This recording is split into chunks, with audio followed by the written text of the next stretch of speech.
Ito ang report ni Raymond at Paas. Ano ang latest kay Saldico? Anong gagawin ng Senado? Si Saldico ay patatawag ng Senate Blue Ribbon Committee. Ayon yan kay Senator Ping Lacson. RH28, Raymond at Paas. Laki Raymond. Elaine, Mayor, ipatatawag ng Senate Blue Ribbon Committee si dating Apo Bicol Party Representative Saldico sa oras na siya ay maibalik sa bansa. Itong inihayag ni Senate President Pro Tempore Pantilo Ping Lacson kasunod ng kompirmasyon ni Pangulong Bongbong Marcos na naresto na si Ko sa Prague, the Czech Republic.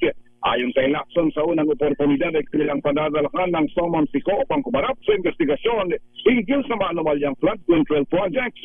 Ang kailangan lang ay padadaanin ito sa korte dahil may warrant of arrest na ito mula sa Sandigan Bayan.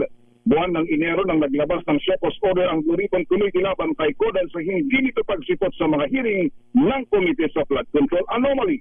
Naisyuhan ng subpoena at Shepos Order si Ko dahil hindi na ito miyembro ng Kongreso matapos ang kanyang resignation noong September 2025. Si Ko ay tinuturong nasa likod ng mga insertion ng bilyones na pondo ng mga flood control project at siya rin ang may-ari ng mga construction companies gaya ng SunWest Construction and Development Corporation at Highton Construction and Development Corporation na nakakuha ng malalaking halaga ng mga flood control project na kung hindi substandard ay ghost project.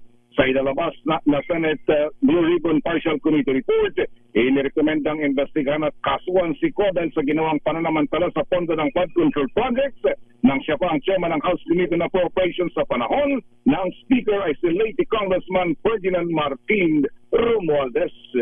Ito si RH28, Raymond Advance para sa DZRH, una sa Pilipinas, una sa Pilipino.